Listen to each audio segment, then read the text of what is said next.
Hello, welcome to the Urban Manifesto. The COVID-19 pandemic has been the biggest global shock we've dealt with in decades. Thousands of lives have been lost, and the world's economy is facing the worst recession since the 1930s. The economic crisis triggered by the pandemic can potentially cause additional damage to livelihood, health, and even our broader goals around sustainable development. And the choices that we will make in the next few years can either lock in our economic development patterns into more permanent escalating damage to ecological systems that sustain human health and livelihoods, or if we did it the right way, can promote a healthier, greener, and fairer world. And in Urban Manifesto, we are profiling such visions and ideas for the future of cities. And we are so thrilled to bring the series to you in collaboration with our partner, Architecture Foundation. I'm Pratima Manohar. I'm the founder of the Urban Vision, which is a think, do, tank. And I'm so thrilled to co-host the series with Lucy Bullivant, who is the founder of urbanista.org, which is a webzine for livable urbanism. Lucy? Thank you very much, Prathima. Hello, everybody. It's so wonderful to be back again with yet another exciting Urban Manifesto webinar. So today, as you will have seen, we are focusing on the major topic of sustainable development. And I'm really delighted to welcome our splendid guest, Jonathan Smales, who is the founder and CEO of Human Nature, the Sustainable Development Strategy business, investor and master developer based in the UK. Welcome, Jonathan. Hi, Lucy. Thank you. Well, thank you for coming on to our webinar. It's great, and we're really looking forward to hearing what you're going to say. So just a quick word to enlighten you on Jonathan's bio. Before founding Human Nature with Michael Manelson in 2000, he created and became CEO of the Earth Centre National Millennium Project, which was a living showcase of sustainability best practice. And then the following year, he co-founded the Beyond Green Group, working across business, built environment consultancy, direct development and communications. And before that, he was the managing director of Greenpeace. So in this session, what we want to do is really explore the scope of sustainable development as a physical reality of immense value. And that means a really multifaceted discussion. What is a truly sustainable and bespoke approach? And what does it mean for urbanism, for consumers, for the communities that they're part of, at the village scale, the town scale, and the neighborhood scale? So building homes, communities, mixed use conurbations of whatever size they are, both during, as is still happening, and beyond COVID, developers, in our view, really have to demonstrate future-proofed sustainability principles in both vision and delivery, and really genuinely shift course towards solutions that are truly sustainable in all senses of the word. Social, environmental, economic, so enabling the green transition genuinely, and in terms of governance, resiliently responsive to change and to the interdependence of needs of human beings from whichever ethnic and cultural backgrounds they come from, and the natural world in all its immense variety living together. So there's a great amount to unpack, so let's get going. But we always ask our guests this before we kick off with your manifesto points, Jonathan. How have you been managing during the pandemic? Oh, well, look, sort of guiltily, really, Lucy. Actually, I live in a very lovely town in the South Downs, Lewis, and so within 5 minutes of our home and office, we have the lovely hills to walk in, the river valley. We have a nice garden in our house, and so it's been great, and we just moved from Sweden, and so the re-entry, while surreal, was kind of nice to spend time as a family and with our younger daughter and older children coming down. So it's been rough for hundreds of thousands of people, and particularly living in really dense urban places, and perhaps not entirely fit for purpose apartment blocks, more of which later perhaps. But yeah, we've been incredibly fortunate. We've actually, we've had some lovely times. Thank you. Well, that's good to know that you and your family have come through this, and you're in a relatively in a good state, relatively in the circumstances. This is all we can really say, isn't it? Yeah. So we are really really fascinated to hear your manifesto points. So over to you, Jonathan. Thank you. Well, look, to set the scene, just a few slides, if I may, and then into the questions. So, human nature is we're really gamekeepers turned poachers. So, when you've been in Greenpeace as a director and international trustee, I mean, and clearly you're there to keep a keen eye on how everyone else is doing, corporates, governments, communities, and now we're developers, and that journey is an interesting one, and hopefully we'll talk a bit about that during this session. For us, it's all about acknowledging that this is an existential crisis. We have to build a new world. Places really matter. Infrastructures matter. The way we live and the relationship between places and behaviors are critically important, and we just don't do it well in the built environment, in the real estate industry. And the deeper question is, how should we live? So next slide, please. And these are 3 points that I wanted to emphasize about how the imperative of making a virtue out of necessity, that crises in the climate and natural world are also opportunities to improve where we live and how we live. It's a real upside of down, if you like, an opportunity to grasp the nettle and actually improve the quality of life in places because of the strategies that we need to address climate change and the degradation of the natural world. Secondly, the significance of bike culture, critically important. And then third, the most neglected component of it, which is sustainable urbanism, which I'll try and define and give some examples of in a moment. Next slide, please. And yeah, for us, it comes back to how are we going to choose to live, those that can choose, and how do we create opportunities for those that have fewer choices? And as Aldo Sibic said, it's really about rethinking what we mean by happiness. What is a good quality of life with a very low environmental footprint? Is it living in a cave with the TV switched off? No. Or can we design and build and manage glorious urban and other places where we can live a very high quality of life in strong communities? So looking deeply at the purpose of the built environment. And for us, it's all about well-being and sustainable lifestyles. And actually it breaks down into very easy things like, good, healthy local food, mostly plants, cycling, play, clean air, good housing, safe streets. It's not that complex as an agenda. We just have to redesign the places to enable us to live in this way. Next slide, please.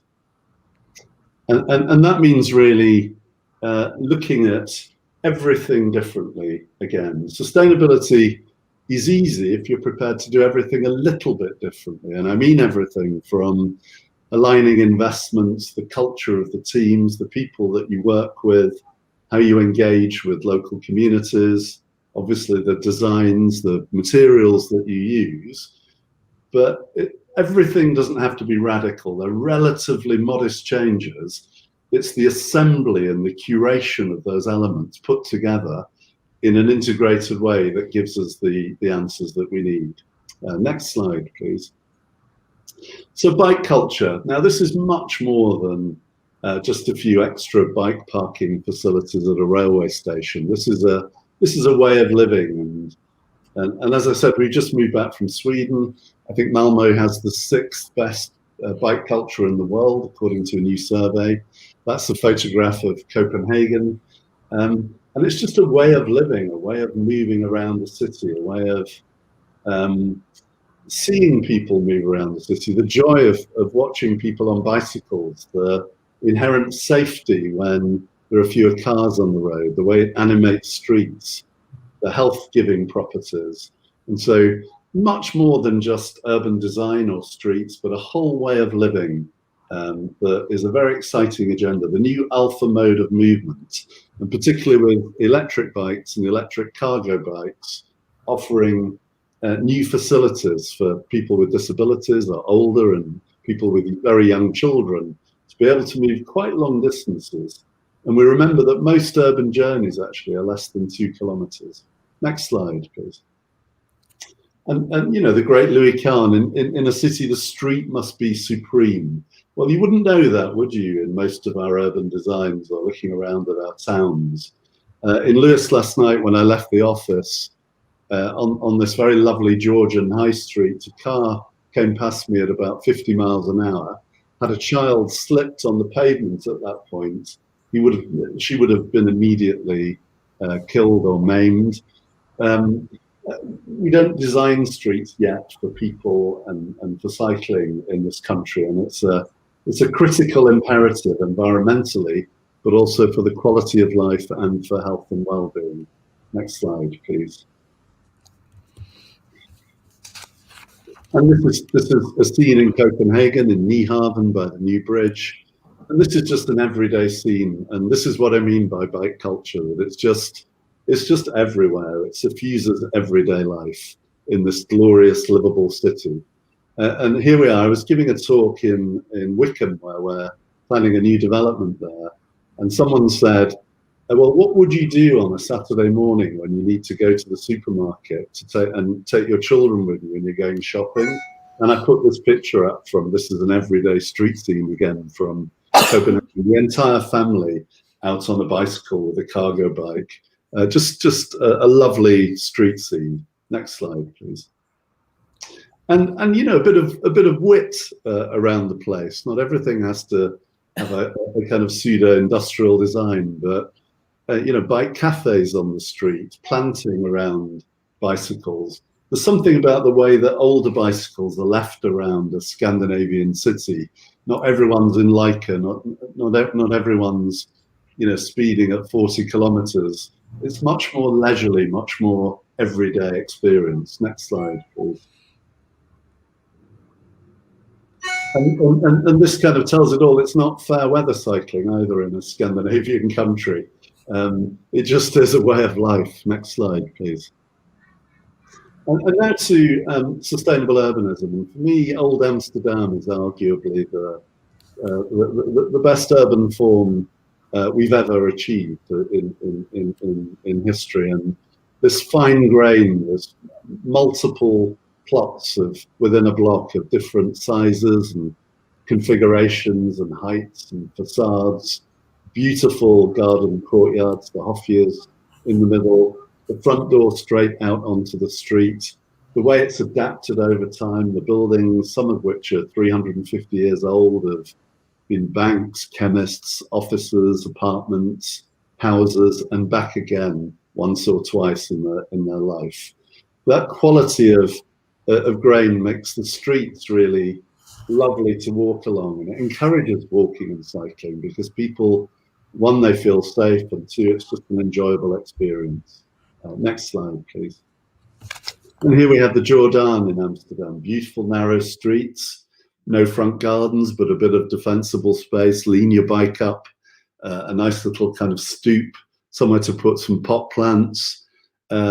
privacy behind the front door, but as soon as you step out from your house, you're into the public realm. It's a celebration of community and indeed of society that you share these streets with. Next slide, please. So in Britain, on when we build, on the right there, I think it's the right as people are looking at this slide, these are prestigious new developments in Cambridge. A bit ascetic, a bit lifeless, very roady, not fine-grained, not compact, not very dense.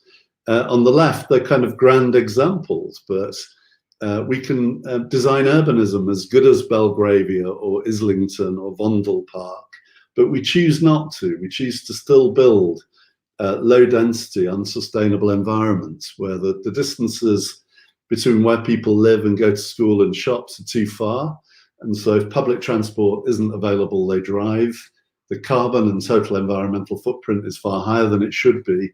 In the middle is a scheme we designed for Cambridge, much more compact, much more humane, much denser, but still with fantastic public space for people to enjoy. Next slide, please. So shared space arguably is where society has grown, where people meet, social interactions happen informally or formally, and that kind of intensity, that vitality that comes with the close juxtaposition of different users and using roofs, using every available space for a productive activity. Super green, trees everywhere, green roofs, bringing the city to life, introducing a softer green texture to the urbanity of the hard-built form, and this visual interest that comes with that kind of character of development. Next slide, please. And this is a cartoon that we made with Schultze Grashoff in Copenhagen with principles of fine-grained urbanism. And clearly it's a little bit exaggerated, but it's the notion of using every space really well and loving the detail, the devil in the detail of street junctions and planting a tree just in an awkward place on the street so that everyone has to slow down a little bit. Using every available space for people to sit out, to grow food, to have urban ecology, to meet one another. This kind of vitality of urbanity is something that is both sustainable and very good for the way that we interact as a species and grow our communities. Next slide, please. This is a proposal for a mixed-use urban block in Malmo, where there's a school, there's supported living, there's a market, there's food growing areas, there are apartments, there's energy generation, and this kind of, again, intensity of productivity from our urban landscapes, a critical feature of a sustainable future, I would argue. Next slide, please. And this is one of our own proposals in Cambridge, based on the potato row streets in Copenhagen, where people sit in their front gardens, children play in the street, cars can go down, and there are some parking places, and people shout across to their neighbours across the street. The proportions almost invite it, and they keep an eye on their children playing. So accessible for cars, but there aren't many of them. It's a play street, so it's actively public realm. And people use their front gardens to commune with one another. It's just a wonderful, sustainable social environment. Next slide, please. And this is our scheme in Little Holdens in the Gom Valley near Wickham. This was designed by Kielander Hoberg from Stockholm and Malmo. That was a terrible Swedish pronunciation, by the way. And this is a Chiltern Valley. It was allocated for 400 homes, and we're proposing 1,000. The biodiversity of the valley will increase 3 times if this scheme is developed through investment in the valley landscape and precious habitats. And with 1,000 homes, it can support a primary school, again, supported living, a restaurant, a cafe, a small post office, a small bakery, electric bikes, electric car club, and a social centre, so that people again can live in a walkable neighbourhood rather than have to drive to meet their everyday needs. Next slide, please. And then this is it's again a cartoon working towards a master plan for a new scheme that we're doing in a southeastern town. It's still confidential. It's a complex, mixed-use, sustainable urban neighbourhood, car-free for people living here, a health hub, about 600 homes, super green, so food growing everywhere, youth facilities, cycling everywhere, green buildings, just the amalgam of all of the things that you would want in a sustainable neighbourhood put together in this riverside location. And the phrase there, it takes a town, is that you can't plan and design and build a place of that kind unless you involve the town in making the choices about what's there. So we always start with a kind of blueprint, a manifesto, if you like, of deep principles and values, and then run scenarios past stakeholders in a town to really engage them in making choices about what they want their town to be within the framing of a sustainable place. So I think that's the end of the slides, Lucy. Sorry, forgive me if that took too long. I just wanted to try to bring to life some of the ideas that we try to work with in human nature.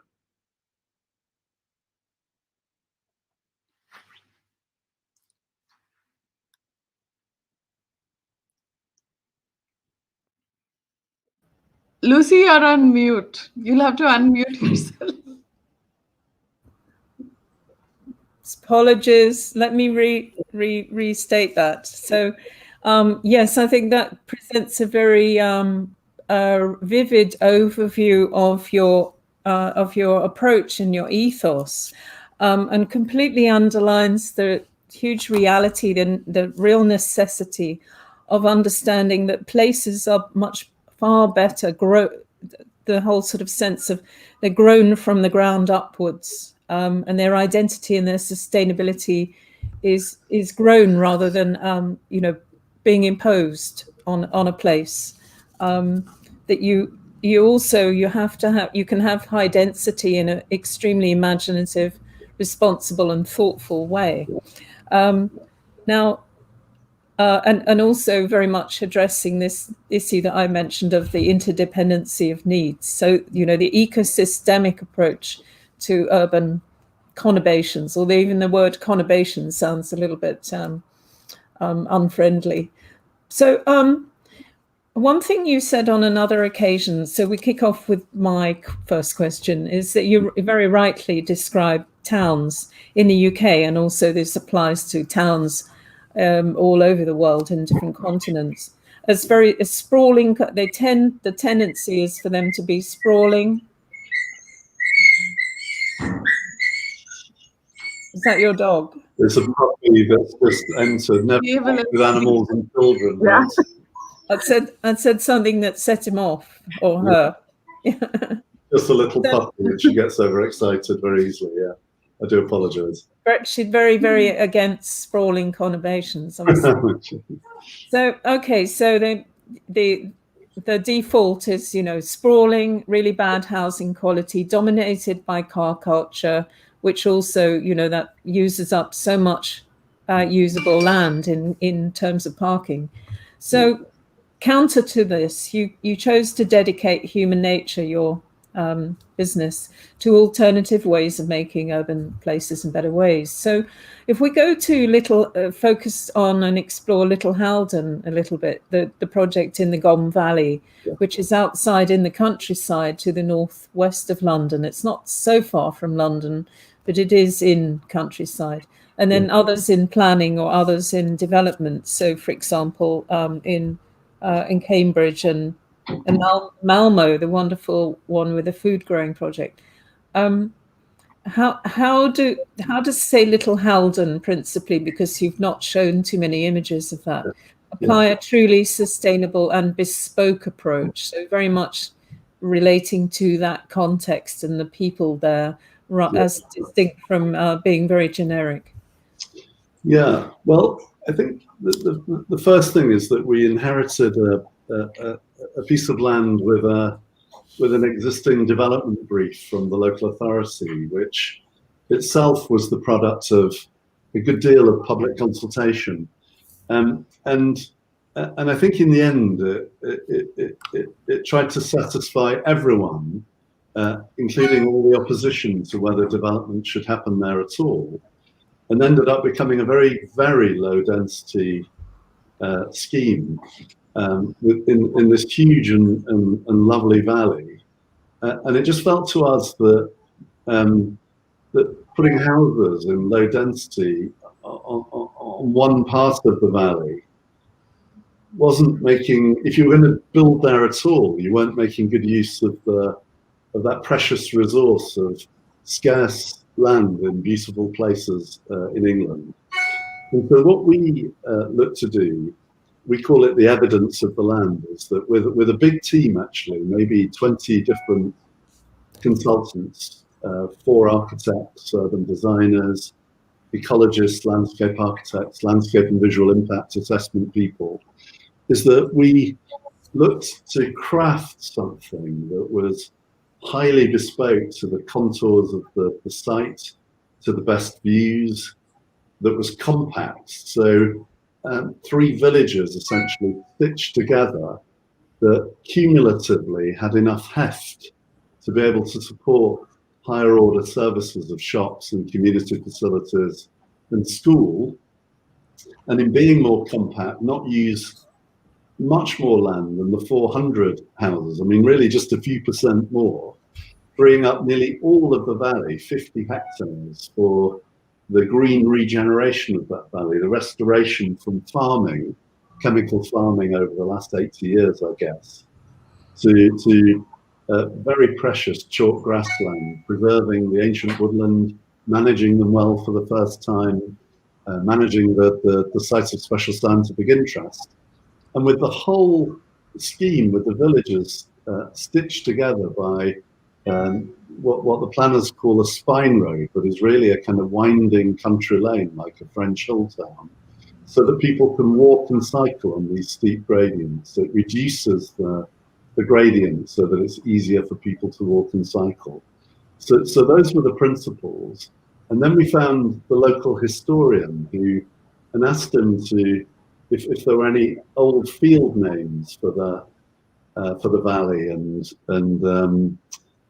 farm names. And he came up with the name Little Holdens, which means secluded valley. And all the streets and the villages and the individual components of the scheme are named after the old names of this very beautiful place. So I guess that goes some way, Lucy, to explaining how we approached it. Mm-hmm. That's great. Okay, I think we're going to come back to criteria that you apply when choosing your architects. Prathama is going to ask you that after the next question, so we can maybe return to that project a little bit. Prathama. Yeah, I think I want to follow up on that comment, which is that we know that you're applying a almost curatorial approach with a very clear idea of what makes a good urban layout and what makes, what are the ingredients that make good urbanism, which obviously all great architects love in a client when the client has a very specific brief. So tell us, what are the key principles that you embrace while developing new places? And it'd be nice to hear about context other than just something like a Little Hayden, where in a metropolitan urban context, Sure. Is there a criteria or a framework that you use to for architects and urban designers to come up with a plan? Well, they're all huge questions, aren't there? I mean, it's such a sort of challenge to be involved in sustainability, because I think, as you said at the beginning, Lucy, it's kind of everything, isn't it? But specifically to these questions, The first principle is that we don't believe there is such a thing as a master planner. We think that there's master planning, and the master plan or framework plan at a higher level, it emerges from a process of bringing different disciplines together, working with deep principles of sustainability and urbanism around street block plot, connectivity, a street hierarchy, a fine grain, the juxtaposition of different uses, mixed use buildings, obviously the height and massing of the buildings, perimeter blocks, courtyard blocks, beautiful streets, productive urban landscapes. So don't just think of it as an urban place, but you know what else can live there, what should live there, and that with those ideas and principles, we produce early on what we call a project blueprint, which will typically have up to 20 ideas of things that we think inform the big idea for a place. When you put them all together, the complexity of those 20 things what gives a place character and personality, and not just a cookie cutter solution. And then we research precedents for each of those 20 principles from around the world, primarily Europe, I guess. And so that when our external professional team comes together, these 15 or 20 different disciplines, with 3 or 4 different architects and urban designers involved and civil engineers and so on, is that we show them illustrative material, precedents for each of those ideas, so that they've got something really substantive to respond to. And then we look for, clearly we're looking for, we have an economic appraisal, which is like a dashboard that you keep throughout the whole process that keeps us in good order. And every time we get to a key point in the project, we evaluate it against that system, and then we look at the total carbon footprint and the total environmental footprint of the scheme with various calculators or assessment methodologies, and then over time through various iterations, because it's quite frightening actually. It starts really slowly because everyone's involved, and there's a kind of boot camp where everyone works with us to become familiar with the site and with our take on urbanism and sustainability. But almost like nothing gets drawn to begin with, just a series of like miscellaneous ideas. And you almost panic because you think, where's the master plan? But then there comes a really kind of sweet spot when everyone's up to speed, they've been through the precedents, they understand the principles, they understand one another, and they become a really fit team. And at that point, it takes off, and you get this exponential speed and clarity of master planning ideas that then emerge. Once we've got 1 or 2 scenarios around a master plan, then we take them into the public arena and rehearse them in workshops and talks and films and site visits with a whole plethora of different stakeholders from around the town. So at Little Holden's, for instance, we had a kind of mini festival, tented festival on the site with a bar and street food and a children's play area, and it becomes like a kind of day out rather than a PR exercise. And then when we've got the comments from the stakeholders, then we go back into the next level of design detail and iterate around. So I hope that gives some sense of the way that we approach things. Yeah, there was a professor at Harvard Business School who said that innovation happens at the intersection of various disciplines. So it feels like you're bringing together all these creative people to, come up with innovative plans, like, not from, like a typical process.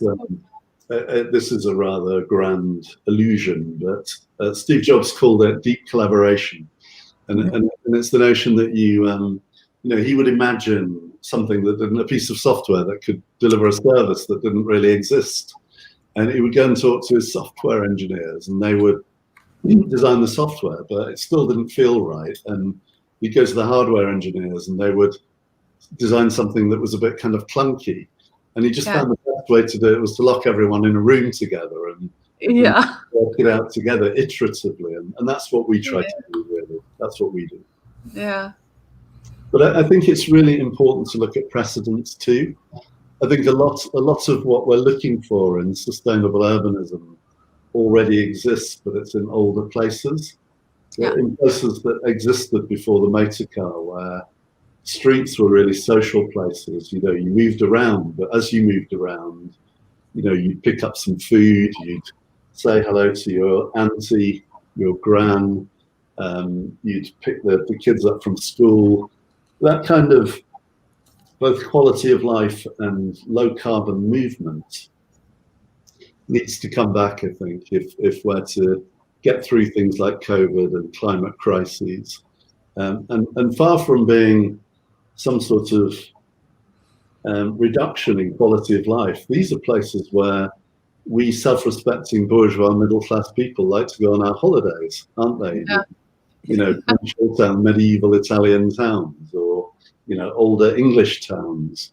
They're incredibly popular, but when it comes to thinking about new places, we never even look at them. We just assume that it has to be car dependent, a volume house builder product, and you just roll it out as if you're anywhere. Yeah, we historically built vibrant, community life into our cities, and somehow we've lost that in the contemporary city, which is probably built more for the car than people. So I guess we have to go back to our roots. You're right, Jonathan. Yeah. But we're getting wonderful examples, aren't we, where people are reclaiming areas that were sort of urban motorways and restoring them to rivers or parks. And I think in COVID, we started to reclaim the streets, as it were. And of course, there was a wonderful campaigning group called Reclaim the Streets about 15 years ago. And we're reclaiming them for people again. We like that extra space. We want to move around without the inherent violence and pollution of cars speeding through a built-up living environment. And this is not meant to be anti-car, it's just to get car in the right place, and not create a dependency on something that is so inherently damaging environmentally, but also to the life of communities, actually. And so when we do that, when we restore streets and turn them into human places, the quality of life increases immeasurably, I think. Yes. So how do we pick our architects, I guess, was one of the questions. Well, I don't know. I mean, if I turn my computer around, you'd see there's kind of every design book ever written and every magazine published today. And I'm a terrible lovey about these things. And I like to keep an eye on what you're all up to. And put unusual blends together of younger practices and more established practices, and it's easier for us to do that because we don't have the one godlike master planner. You don't necessarily need a big practice to do it. Sometimes it helps, but it's not imperative. And we're also building our own in-house design team with young architects so that we can refine the DNA, as it were, of human nature and make us much better at working with other creative people. So we share our drawings and ideas and images and photographs in a much more collaborative way. So that in-house design team will do more and more, but always in a collaborative way with external people. And I'm always surprised, actually, at how few international architects work in the United Kingdom. I think it's started to happen now. I think King's Cross has done it to a certain extent. But I think we should be doing it in Resi. I think the Scandinavians, particularly the Danes, are ahead of us, and the Dutch. in humane urban form and urbanism, and I think we should borrow from it by involving them in our projects. Lucy? Okay, so you evoked a very attractive, appealing picture of the festivals for the community members to engage in the proposals, the work of the multidisciplinary teams at that stage, and relay feedback and so on. Now, I think since the days of 2001, when you set up Beyond Green, participatory placemaking, manifested in different ways. So, community land trusts at one end of the spectrum, art-driven projects, which are very much made placemaking and art-based projects made by community groups coming together. If you could say a bit more about how you engage, how you approach meaningful community engagement in sustainable development, because the other side of this is the level of consumer awareness and demand for sustainable development has grown. And that's not just, that's not purely beyond the already converted middle classes. Yeah. There's a huge yearning for something different, but people feel disenfranchised in many cases from alternative possibilities. Yeah. Well, they do, I think, and it's not like there's a lot of choice made available, actually, for most of the new housing built out of on the edge of towns and cities really is a volume house builder product, and really, one is pretty much the same as the other. Redrow is pretty much the same as Barrett. They'd hate me for saying it, but it's a pattern book that's essentially true, and so people don't have any real choice, because except at the margins, maybe you put a bit of marine ply on the outside or something, or a slightly different sash window, but there's not much more to it than that. And I think what we try to do, we have two fixed points, I guess. One is our values, our commitment to deep sustainability will never change. So no community can ever talk us out of that. And if they don't want us to do that, then we're in the wrong place, as it were. And then the second thing is that a process has to have a beginning, a middle, and an end, because consultations can seem interminable. The way that the planning system takes things around and around and around, and then things don't happen, and then a new planning reform comes in, and then they've got to produce a sustainable community plan or a local plan, and then no one takes any notice of that, really. And the whole thing loses its credibility. So what we say is, we've got a year to get this right. In the first 3 months, we're going to be collecting the evidence. So we'll come and listen to you and read everything and study everything, and then let you know what we found. In the second stage, we'll do some master planning scenarios, because I don't believe in the post-it note form of urban design, because we're not a design savvy nation, actually. I think we think we are in elites, but generally speaking, compared to for instance, the Scandis or the Dutch, were simply not. And the idea that we can just, with a few key words on a post-it note, design a place, I think is facile. So we like to do a kind of framework plan, a structure with 2 or 3 different scenarios, none of which are necessarily the one that we're promoting, but they illustrate different qualities and characteristics. And then we debate those with stakeholders through a really well-judged, sorry, that's arrogant, through a moderated, deliberative process, which is taking the process itself super seriously and respecting people's time and energies, offering them choices about themes and ideas, to be involved in workshops and pick up the pen and start designing them within the overall framework. And then in the third stage, we'll go away and develop those plans up in much more detail, pick a preferred plan from the consultation that we've had, run it through the viability test, and if it works, then we take it back again into the stakeholders to get their second opinion. And in terms of, are people asking now for more sustainability?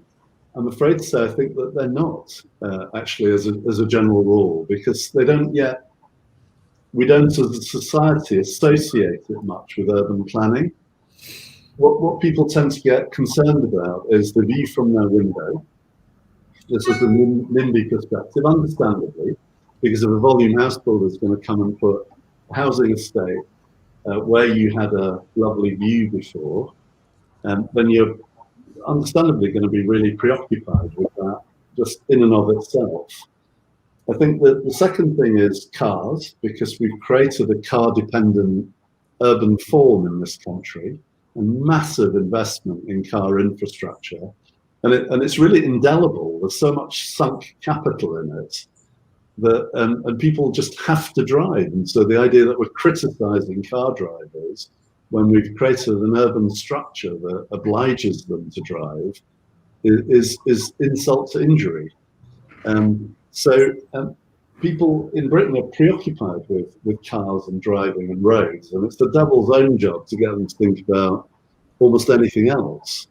And then the third thing, I guess, is the look of buildings, and again, we're slightly untutored in it as a society, whereas the Danes are absolutely obsessed with interiors, furniture, colours, texture, which extends over into the built environment. And so we've got a job to do in our schools and universities and in wider society and planning to talk not just about design coding per the planning reforms, but you know, what is beauty? What is choice? What is possible? And I think it's a wider societal debate. It's not just something that planners should do. It's deeper than that. It's cultural, I would think. Absolutely, I completely agree with you. I wish this morning I chaired a session of the Lambeth Design Review panel. I can't reveal the nature of the proposed scheme that we were evaluating, but I somehow wish such a scenario could be televised. I mean, so obviously some parts of it are a little bit tedious for a wider audience, but I think also there's huge insights to be gained now. So thank you. Yeah, Pratima, next question I think we got.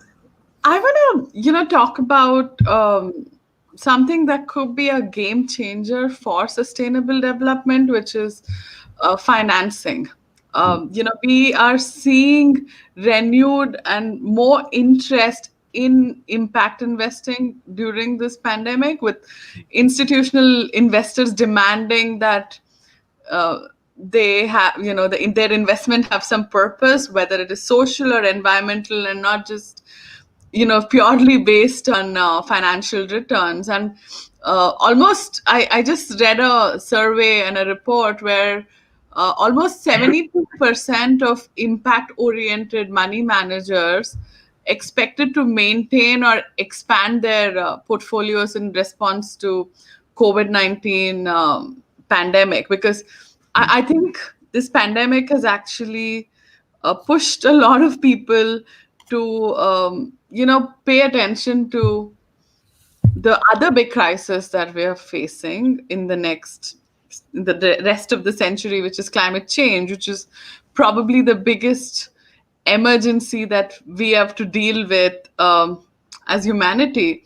So I think there was a leading banker in the UK as well who recently said that people want green and fair recovery, and are prepared to invest in that reality as well.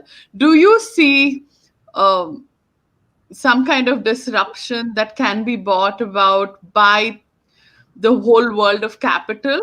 I know the central banks are now going to, print a ton of money to get out of this economic crisis that we all are going to deal with.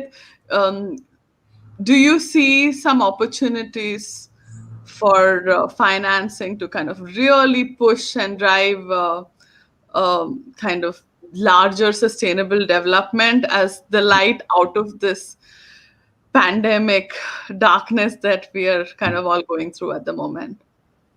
I think the short answer, Prathama, is yes, absolutely. I think it's the only thing that can. Arguably, there are two imperatives. One is that government steps in, as it has done in COVID, with varying degrees of success. But what it illustrates is when a government decides there is a genuine emergency, the measures it will take are extraordinary, and the money that it can find is extraordinary. Well, many millions more will be affected by climate change than by COVID, almost certainly, albeit COVID has not played its course, and there'll be another coronavirus, I'm sure, in the future. The whole public health dimension clearly is a massive newish way of seeing the world through the lens of public health. We've not really done it before, I think.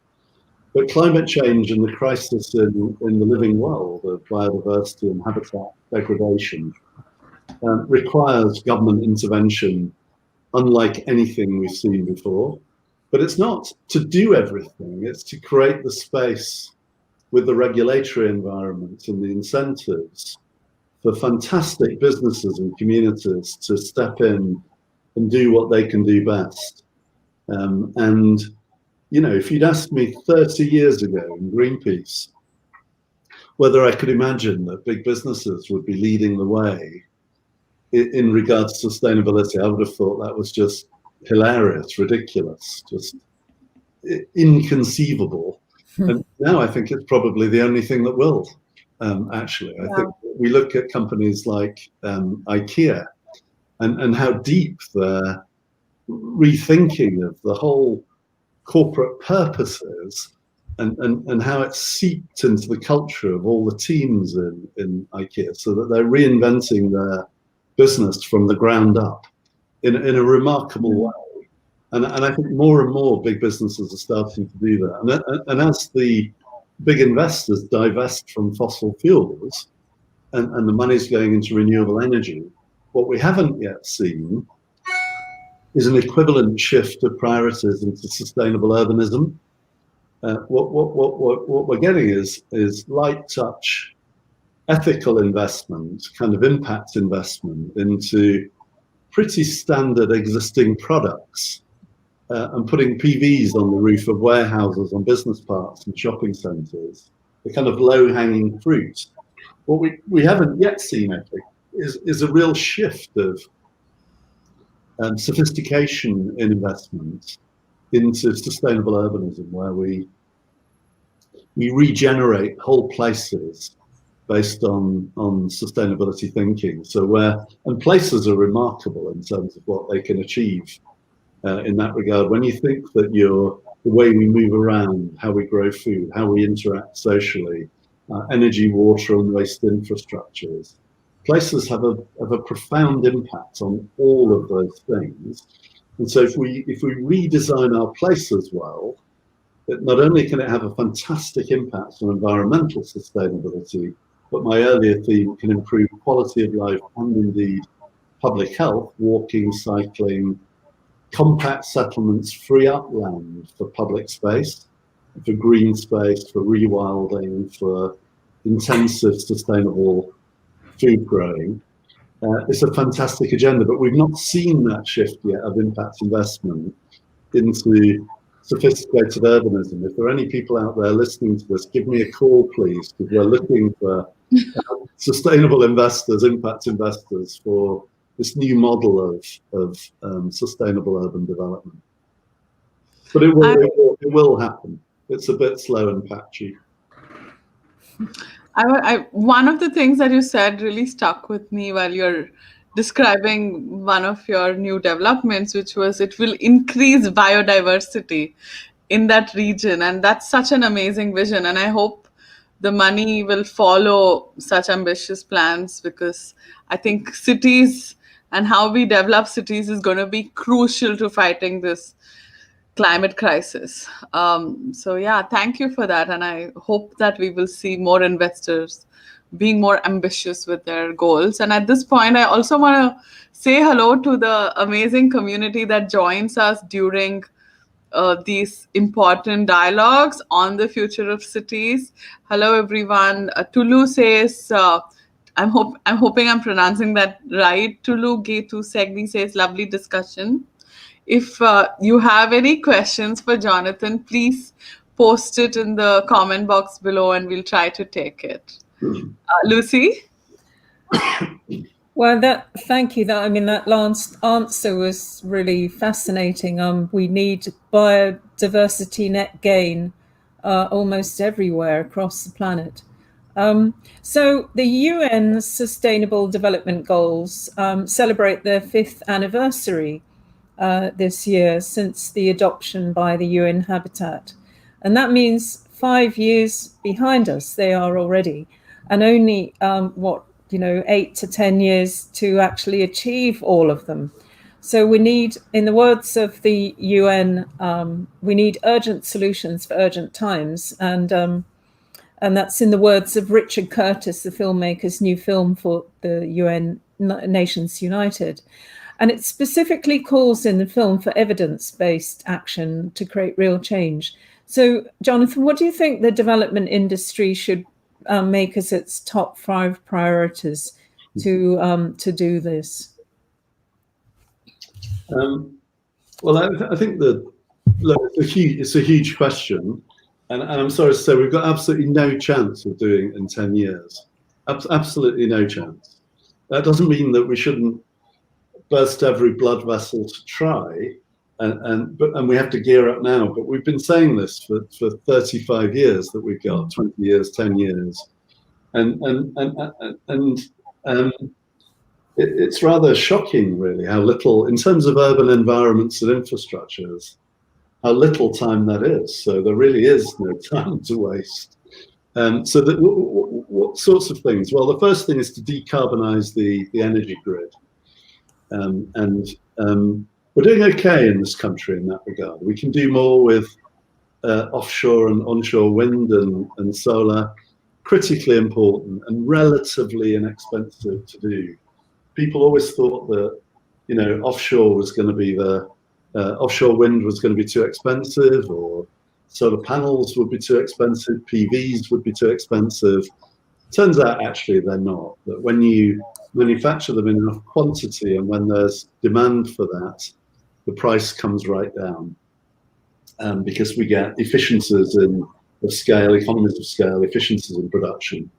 And that principle will apply to almost everything. So number 1 would be that. Number 2 would be massive investment in cycling infrastructure, bike culture, for sure. The concomitant to that, number 3 would be the shift towards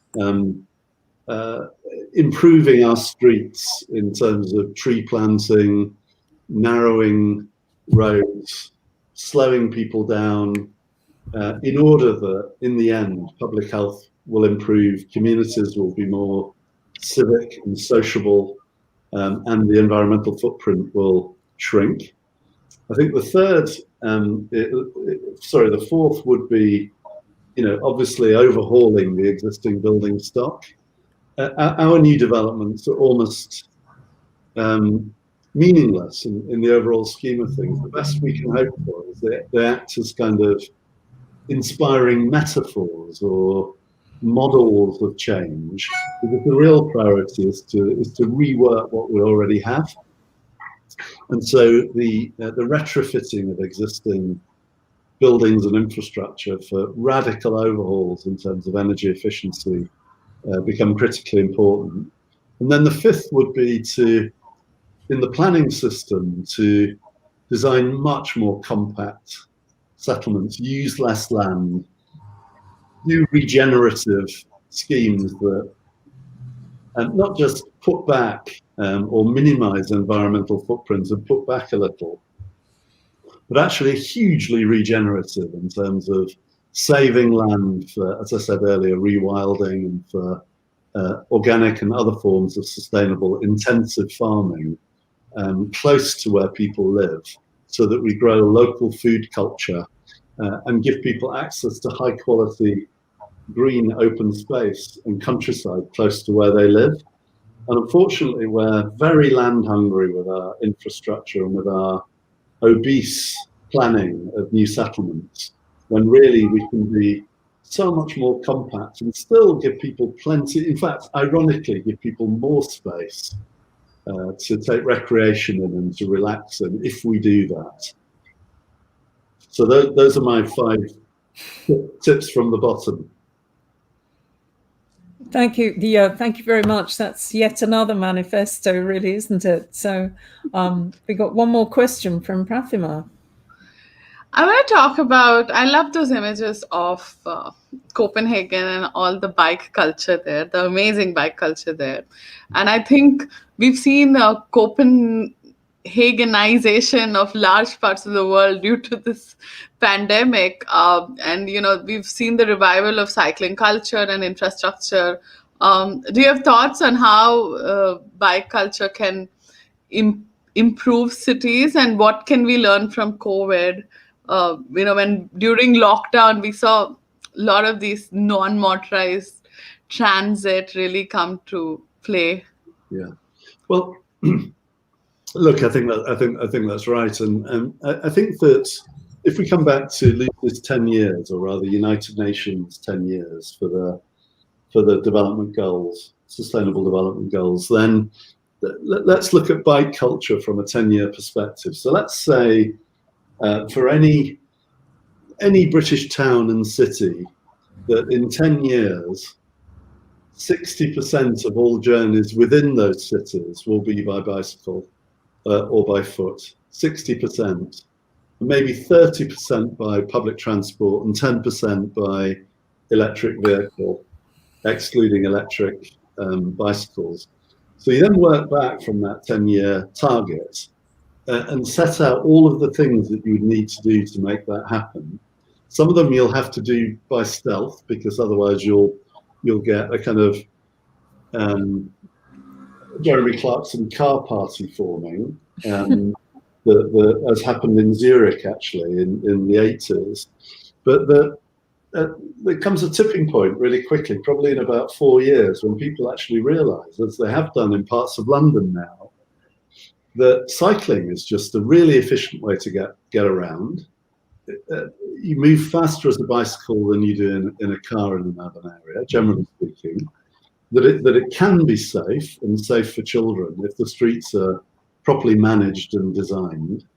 That you feel good after cycling, and that we develop secure parking facilities for bikes, so that it suddenly becomes an obvious thing to do. And when it does, you get the flywheel spinning, this cumulative effect of even more streets get given over to cycling or redesigned, more investment is made in it, less investment in private cars and in car parking, more land freed up to build housing. And so people see for themselves, get to experience the virtues of that kind of transition. Because it's not easy to imagine the whole thing unless you go to a place like Copenhagen, and then you say, oh, well, the Danes, the legs are 2 inches longer of Danish people, therefore they cycle, 53% of the journeys are by bikes because their legs are longer. Well, they may be a little bit longer, I don't know. But what is certainly true is that it's become an incredibly livable city as a consequence, and incredibly efficient. They've got economic growth like there's no tomorrow. And it's the happiest city apparently in the world to live in, and always comes in the top 5 of kind of livable cities.